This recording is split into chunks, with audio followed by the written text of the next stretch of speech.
Hi, it's Sue Greenwald here with Awakened Stories. I'm here today with Deanna Carr from the Mystical Moonlight. Hey, Deanna, how are you? I'm good. How are you doing today? I'm doing good. Today's topic is Einstein.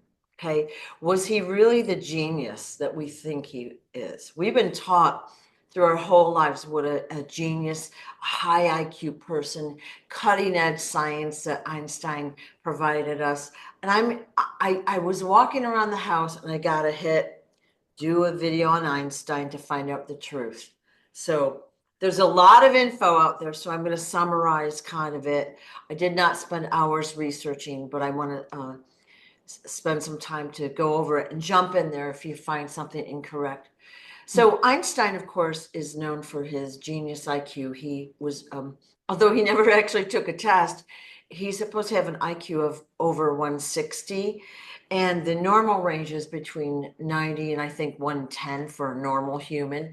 So he Mhm. had a high intelligence. And his claim to fame is he developed the theory of relativity.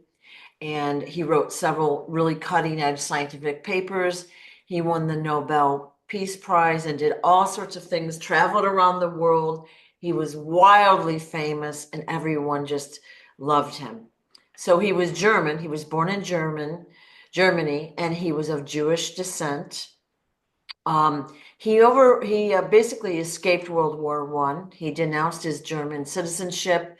He went over to Switzerland. He enrolled to study, and basically started developing his scientific theories. And again, somehow became uh, wealthy, famous, and very sought after throughout that time.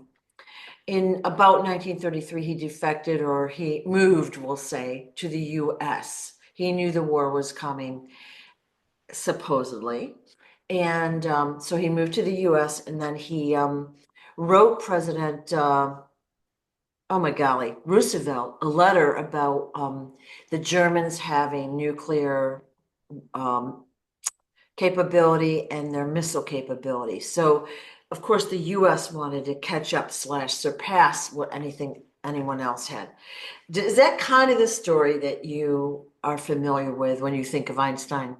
Yeah, that's what we've been told. Like he is the genius. He like everything goes back to Einstein. Yeah, yeah, And he was, I mean, he did have, a high IQ. He was a genius of some sorts. Some of his information was not his. So he did gather it from others. So it wasn't necessarily all of his doing, all of his thinking.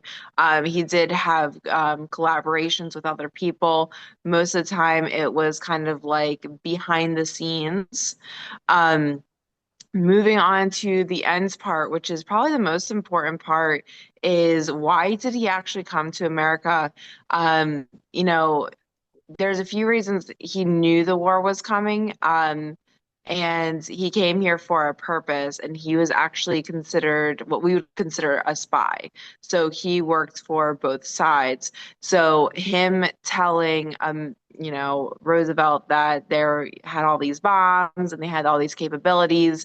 One was a way to get in because, like you said, obviously they wanted to be cutting edge. They wanted to be above them. right, So it was something that they could, bring him in, get the details of what they knew, and then have him help them. right. And that was basically his key into working with them, getting the information that he needed to the other spies. So if he, showed that I did this, I got out of the country, this is what they have, this is what they've learned, and gave them the information they were seeking, it would build that trust, and then he would have more capabilities within their programs. Right, right. Well, that's kind of what I thought because there's a couple other interesting tidbits I didn't mention earlier. He supported the Zionists and he supported socialism. Okay, so that was like kind of uncool, especially in those years. But he came over and he had kind of like free reign to everyone welcomed him. Universities, the scientific community, and that's all over the world. He traveled worldwide gathering information. Yeah. So So it's easy when people are so yeah, welcoming and yeah, so, oh, he has all this information. Let's see what he thinks about my stuff. It gave him this recognition that he was above the other scientists, when in reality, he was probably average. Most, good scientists are very intelligent. That's why, sometimes they're a little odd to be around because they are very smart. They just don't have the capabilities to interact with humans. yeah, Um, and that was another thing that's very interesting. Like he was able to bring all this recognition to the science community and to hold conversations. So that in itself is also a red flag because, most scientists want to be comfortable with what they're good at.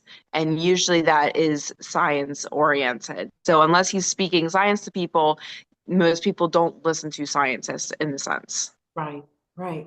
Well, yeah, and like I said, when I was told we were told to do this video for a reason to get Mhm. this out, so people would, again, open their eyes a little bit. What we're told is not always the truth. Like we've Mhm. all grown up thinking he was, the ultimate in the scientific capability of the time, right? Yeah.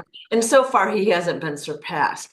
So for those that don't know, Operation Paperclip is what happened after World War II is we took a whole bunch of the German scientists into our scientific community, government, positions of power, et cetera, because we were afraid, say, Russia would get them and have their scientific knowledge and we wouldn't. Okay, so I'm Mhm. talking about the US, of course. So everyone pretty much knows about that, and they were integrated into our society, our political system. And really, it hasn't been a good positive thing. I kind of feel like he was feeling that out. He was putting that in place. Mhm. He was sent over for a reason. Oh, definitely. Yeah. We, it's interesting because during that time, there was a lot of people that were skeptical about, spies and all that. So it's just interesting that people were giving such free range to such, Yeah. in a lot of information and technology Yeah. and stuff that really shouldn't just be out in the open. Right. Right. So basically, Einstein had access to a lot of knowledge, our scientific and blah blah blah, which he probably shared around wherever he did. And he Mhm. supposedly gave us some knowledge, and maybe he did, but I think he paved the way for these other German scientists to come in. And Germany was ahead of probably everyone that I'm aware of in their rocket program back then. At least Mhm. that's what we're taught, all right? So they had Yeah. the rockets and they had all this and they had all that. Well, we wanted that too, and that capability. And we, of course, know that Germany was being helped by the malevolent ETs, right? They were given Mhm. technology, and we wanted that technology. We wanted the upper hand. So that's Yeah. why we were like, oh well, we'll take them in and we'll control them, which never happened, right? Mhm. Okay, so just wanted to throw this out there. Now, there's a couple other interesting points. When I looked into this, I glossed over his life because there's so much detail, and it is Mhm. really super interesting. But he had multiple wives, not at the same time, but he had a bunch of wives. He had a whole bunch of affairs. He did have some kids. So his one of his son Edward was diagnosed with schizophrenia and put into an institution and evidently died there. And then one Mhm. of his daughters, like the whereabouts is unknown. So she was a baby, and his first wife took her, I think it was to Hungary, and never came back with the baby. So we don't know what actually happened to that child. But I thought that Mhm. was interesting as well, how there might have been a trafficking component there as well. Mhm. Would you agree Yeah. with that? Yeah, there's definitely trafficking happening. Okay. So would you say that he was setting up routes or relationships for that, or did his kids just get trafficked? Like, can you kind of tell me what you think there? He had knowing of what was going on, so it was definitely set up. I'm not sure specifically why. There's not clear sense as to what he was getting out of it. Yeah. But the only thing that's kind of coming through is that by setting this up, he was able to maintain his figure, um, his Status. society, yeah, status, Yeah. whatever you want to call it. Um, Yeah. because he was able to show these relationships. One, then he would get the sorrow, like, oh my goodness, what happened? People would feel sorry for him. So it also set up for, Yeah. more displays of affection for him, getting him more publicity and Right. that. So there is definitely multiple reasons why it was set up. Yeah. But I don't understand why he would do that if he was such high, knowledge. Obviously, what was going to happen. um, yeah. Yeah. So super interesting that he wasn't what we were taught really, you Hmm. know. And I kind of suspected that since we're doing this. And yeah, once I saw that he was a Zionist and he supported socialism, and I was like, okay, right there's your red flag because they're Hmm. involved in every governmental agency and the Hmm. trafficking industry heavily. Yeah. So it's like a double whammy. And then he knew about the rockets and the scientific programs, the bombs. So he was involved in all of that. Okay. Hmm. So that changed the shape of our American history, which in turn rippled out to the entire world. Hmm. Yeah. Okay. Yeah. Anything else you could say about him or his life, his family life, scientific life, his credentials? Most of his credentials were actually falsified. Is Mm. that the word? Or somebody Yeah. makes them up? Yeah. It's basically, I mean, whoever's seen a spy movie has seen this happen, where they make up this information, and back then it was a little bit easier versus now where you can, Google search the place, you can, do more research, whereas it was harder back then. Yeah. Um, so he made up most of the stuff. So somebody gave it to him, and that's how he Yeah. got going. Yeah. Well, I kind of had a suspicion of that too, because when I was doing my quick and glossy research, when he left Germany to go to Switzerland to study, he failed some tests. Now, not everyone is good at everything, right? Hmm. But if you're like this genius, and you're academically oriented, you should be able to at That least, should be easy. yeah. So Yeah. that was like, because I mean, okay, so maybe I'm bad at whatever. At least I could, you know, pass the test, probably trying to Yeah, get a because you job. know the Even, information. yeah, You can, narrow out what's yeah, incorrect, get the right answer. Um, yeah, that and then anybody that has a huge IP, wow. I'm gonna say IQ, IQ. Oh my gosh, IEP, my bad. Whoever has that and that's kind of their claim to fame, you would have testing done, or they would request testing done to back up what they're saying. right? Because it's hard to say, hey, I'm a genius. Well, why? Because I'm a genius. You should just test me. Um, Yeah, Most of the time, people want to be like, well, okay, so did you take the test? Like, what qualifies you as a genius? yeah, You telling me information doesn't really, it means you yeah, know stuff, yeah, doesn't mean you're a genius. And that's another big flag is why would nobody, even the governments, not have him do some sort of testing to qualify him as genius? Just yeah. because you know information, you still are not what you're saying you Right. are. Agreed. Yeah, when I Mhm. read that, I'm like, my whole life, I thought he had like one of the highest IQs ever measured and blah, blah, blah. He hasn't even been tested. So he's just picking a number out of his butt, basically, and, Mhm. everyone's saying that he's this genius. And I'm like, maybe not, you know. Yeah.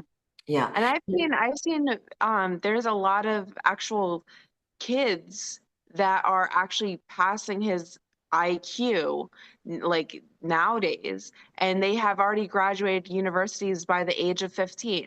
So there are actually people that are surpassing him, but he still qualifies as, the smartest person around. Yeah. And that is very interesting to me as to why does he hold such a legacy when there are people that are, making better inventions, creating more information, and, actually helping a lot more people. Yeah, I like what you said about legacy because, again, if you look up his information, it's very impressive. And like it's numerous. It's like he lived a really rich and full life and did all this great stuff. But then I'm like, really, I'm not feeling like that's the truth. So I'm glad we're talking about it. Yeah. So now one other interesting thing is we talked about he no, you got to figure back then he was wildly famous. It's like he's celebrity status. Everyone's welcoming him to every politician, every celebrity. Hmm. Everybody wants to have him there and visit and talk with him, okay? But when he was younger, he worked at a patent office in Switzerland. So he had access to other people's ideas and inventions at an early age. Let's say he was like 19-ish, according Hmm. to his history. He had access to other people's ideas, Yeah. plans, blueprints, schematics, all of that other stuff. So again, he could take the best of that stuff that he was looking at and And alter it. morph it into his information. Hmm. Yeah. And who's going to prove it, right? So that was way Yeah. back then, you know? Hmm. Yeah. Yeah. Okay, so I'm just trying to think, is there any other point we need to make but isn't it interesting how these topics come and nobody is who we thought they were. No, nothing is what we've been taught. And again, this has global significance. He had um, influence with our atomic bomb programs, our missile programs, our scientific programs, and not only the US, but what other guys were doing. So he Mhm. affected our world, our history. Yeah. Yeah. Anything else we should talk about, Dee? Not that I can think of. If people have questions, comments, or things that they want to know, put it down below and we'll get to them. Yeah. Thank you. We'll do some more Q&As with great stuff. Yes, Thank you so much, Dee. of course. All right. Bye-bye. Bye.